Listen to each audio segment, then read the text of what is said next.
Hello everyone, my name is Sutton the Wolf, and welcome back to Memories Dogma Code 1.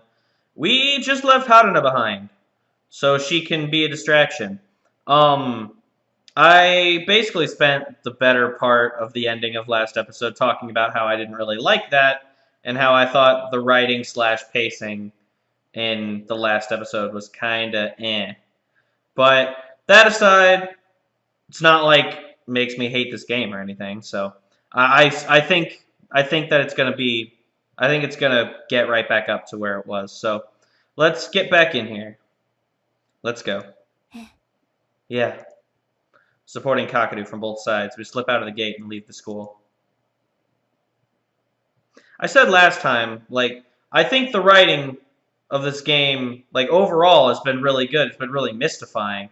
3 days left. Okay. But I thought this game, before that, I thought this game has been doing a really good job of keeping me entertained, keeping me mystified. And so I don't want that one scene. What the heck? All right, brightness, go down. That was weird. I don't want that one scene to kind of take away from what the rest of this game has done. So it was just one scene that was kind of iffy. So Reina and I carry Kakeru through the back alleys, avoiding people as much as we can. Our heavy breathing echoes loudly underneath the dawning sky. Dang, were we moving all throughout the night? Did we not sleep? I glance at Reina, who's running next to me. Are you alright? Yeah, I'm fine.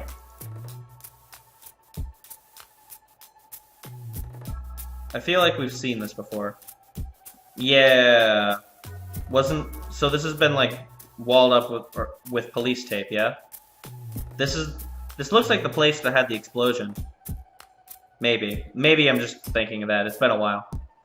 After the incident at the Tokyo Graduate Research University, we decided it'd be best to put as much distance between us and Fuchu City as possible. But every time we try to leave the city, we find policemen on lookout and have to turn back. Looks like they've started roping off all the entrances and exits to Fuchu City. They're on high alert now. We thought of taking a train from a station other than Fuchu Station. The stations were all equipped with security cameras, and it'd be nigh impossible to avoid them all. And even if we could, we'd still need to use our MRDs to authorize ticket purchases. And if we managed to somehow solve the verification problem too, we'd stand out too much bringing an injured Kakeru onto the train. So we dropped the idea of escaping by train. Night falls as we continue to run around Fuchu City. Yeah, the police have done a pretty good job of making sure we can't leave. A surprisingly good job. Hiroki, I think you should take a break soon. No, I'm fine. So long as there's no guarantee that man's still not chasing after us, we need to keep running. But how long can we keep this up? Why does that guy keep showing up before us anyway? Kakeru moans softly. Does it still hurt? Small cut like this? Just rub some spit on it and he'll right away. God damn it, Kakeru. Kakeru tries to crack a joke like always, but his words come out weak and laced with pain. Leak and waste with pain. Out of the corner of my eye, I can see Kakeru's left thigh, the one that got cut up earlier. His blood has seeped into his jeans, dyeing them a grotesque hue. This really isn't something you can joke about. But even if I tell him that, Kakeru will just deny it and try to act cheerful. I simply shut my mouth and adjust Kakeru's position to make him easier to carry. Dana exasperatedly says, "You're not fine at all, Kakeru." No, it's fine. Really. As expected, Dana's not buying it. If you say so. This way, Hiroki. Just leave him. Nice. Reina suddenly takes Kakeru and drags him a little to the left. Hey, Reina. Just follow me. Perplexed by Reina's actions, I don't say anything.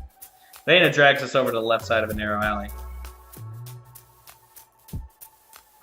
Kakeru's just flabbergasted. He's like, wait, what? Did she just fucking do that? There's a tiny gap in between two tall buildings that we're just barely able to squeeze into. Rest here for a bit. No buts, okay? Guess I can't fool you, Reina. Even Kakeru gives up before Reina's stubbornness. We slowly set Kakeru down on the ground, and then sit down ourselves, making sure we're not visible from the main street. I feel the tiredness start draining away the moment I sit down on the asphalt. Reina stares at me for a while before muttering a single "ah," as if she just remembered something, and takes a small package out from her jacket pocket. As I thought. It's already melted.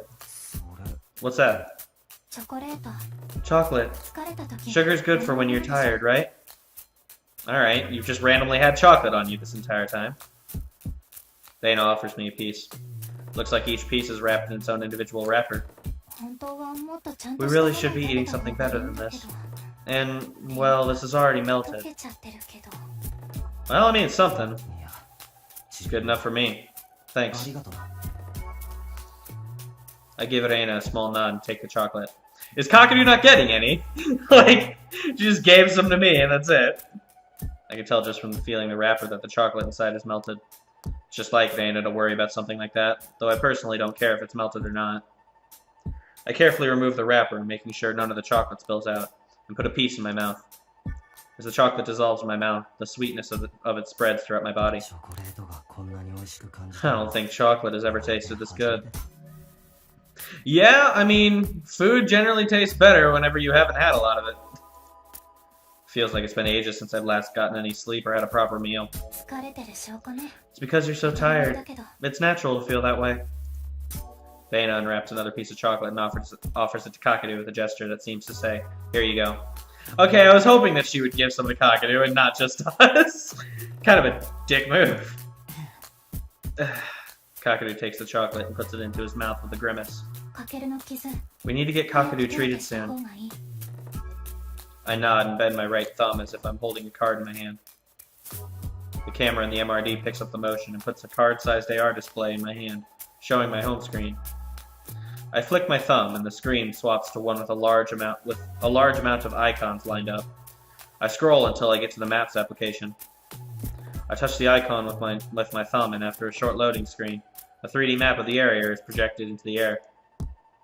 I tap the magnifying glass in the upper right corner, bringing up the search feature. God, these MRDs are like really advanced and like it's getting hard to picture in my head like what these things actually are. Like, holy cow, it's like a supercomputer that you just carry on you. Almost like smartphones today, but better. A text field pops up, along with a virtual keyboard directly underneath. If you match your keystrokes to the keys on the virtual keyboard, I'll type the letters you tap. And this isn't used just in MRDs either, but for looking at books in the bookstore, filling out government forms, and all sorts of other things. There's no tactile response that makes it feel like you're typing on a real keyboard, but it doesn't take up any space and can be just deployed anywhere. Overall, it's far more convenient than a real keyboard. I search the keywords hospital and surgery, and a number of red dots start popping up on the 3D map. I've turned off my GPS functionality, so my MRD is not able to pinpoint my location, but it estimates us at a point pretty far from the station. From the looks of it, we're about 7 kilometers southeast of the university we escaped from yesterday. We only managed to get this far even after a whole night of walking. Depressed at how little ground we've covered, I nevertheless continue looking for a hospital we can send Kakeru to. There's 2 hospitals within 1 kilometer radius that have a surgery ward. Neither of them are open until 9 a.m. Dang. I thought hospitals were supposed to be open all the time. Like, I've never really been to a hospital, like, because of, like, an emergency situation, but you would imagine that. I guess they have, like, urgent care centers for that, but I don't know. It just kind of seems like something that would make sense, you know? I check the time of my MRD. It's 7:48 a.m. It'll be a little over an hour before the hospital opens. Is there anywhere else I can provide first aid? Maybe an urgent care center. Wait up! Kakeru grabs my hand to stop me from using my MRD, and looks at me with a strange expression.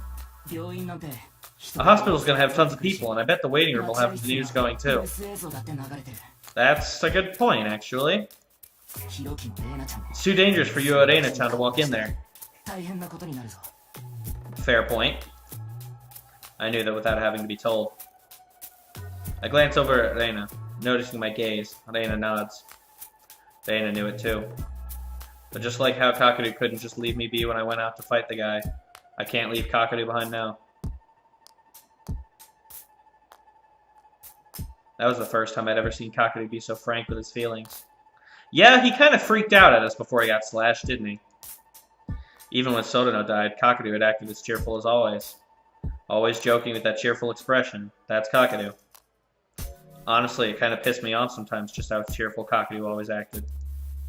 And, well, I was a little jealous of how he was always able to stay like that. Every time I tried to kill myself, I'd always find myself waking up on a hospital bed. Kakeru had called the ambulance for me every time. And every time I woke up, he was there, typing away on his keyboard. And he'd just casually start talking, as if he'd just run into me on the street. God, that takes a superb level of, like, mental fortitude to be able to do that, like, multiple times, too. Like, that's crazy. To say that I never realized how I truly felt. I know now that would be a lie. I just pretended not to notice so I could wallow in despair and self-pity. I'd been a pathetic fool. And Kakeru had always been watching over me, making sure I never actually killed myself. He put his own grief aside for me. And when I tried to do a suicidal rush against that guy, Kakeru was the one who stopped me. So I'm going to be the one to save Kakeru this time. I kind of like that Hidoki's having these, like, inner thoughts to himself. Like, it seems like the kind of thing that, if not done properly, it would get old really quickly, or, like, it would get boring. That kind of the same thing there. Redundant statements are redundant, you know? But I think they're doing a decent job of having Hidoki, like, develop just a bit here.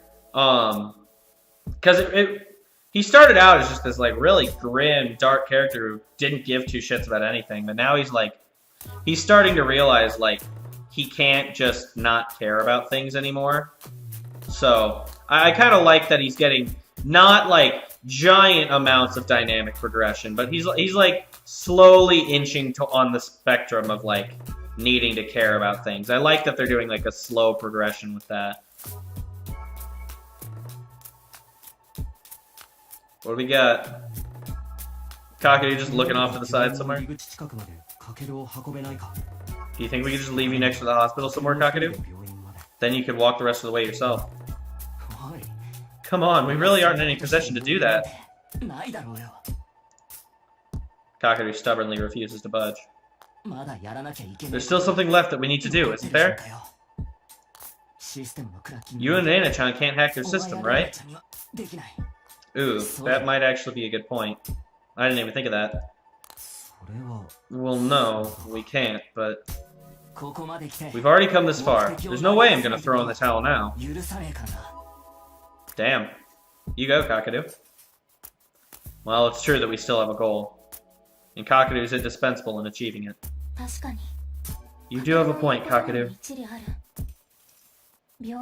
Let's try and think of another place we could rest for a bit, and see to Kakeru's wounds. Even just basic first aid will help immensely. Yeah, we need the biggest priority right now is we need to make sure that Kakeru is, like, not in a state of death. Fine, I give up. You'll stay. Well, as long as you get it. I love how snarky Kakeru is. I love it. Where could we go that would work? Or where could we go that would work? A place where we can sit down and treat Kakeru. Could we go to Sutton's sister's place? Well, I guess it would be Sutton's place as well, but, like, couldn't... I seem to remember Aoi... Yeah, Aoi-san, the older sister of Sutton. I seem to remember she was saying we could always go and get help. I don't really know how much he could get treated, but he could at least rest there, yeah? Mine and Reina's homes are definitely out of the question. And where's Sutton through all this? Shouldn't we be, like, having her input on this as well? Like, we can pull her out at any time with the MRD, right? I feel like she's become kind of a non-factor at this part of the story. It's kind of weird. The police are going to be waiting there for us for sure. Not at Sutton's place. My house is probably no good either. I hadn't even thought of that. Indeed. And we can't go back to the college. The only real places we can get to without needing to identify ourselves via MRD would be a net cafe or a karaoke place. Those facilities all still have surveillance cameras, and if anyone reported us, we have nowhere to run to. Oh. Hi, Purple Sky, how are you? The sky is starting to brighten. Looks like morning's here. Every morning that passes, the moment Sotono's memories will be detuned seems closer and closer, or gets closer and closer. Eesh. God, it's still such a scary thought to have like all of your memories are like permanently like gotten rid of after they've been kept. Like, ugh. Kakeru and Dana aren't complaining at all, even though they're probably exhausted. We're too worn out to keep running around trying to avoid people for much longer. Ugh. Yeah. What can we do?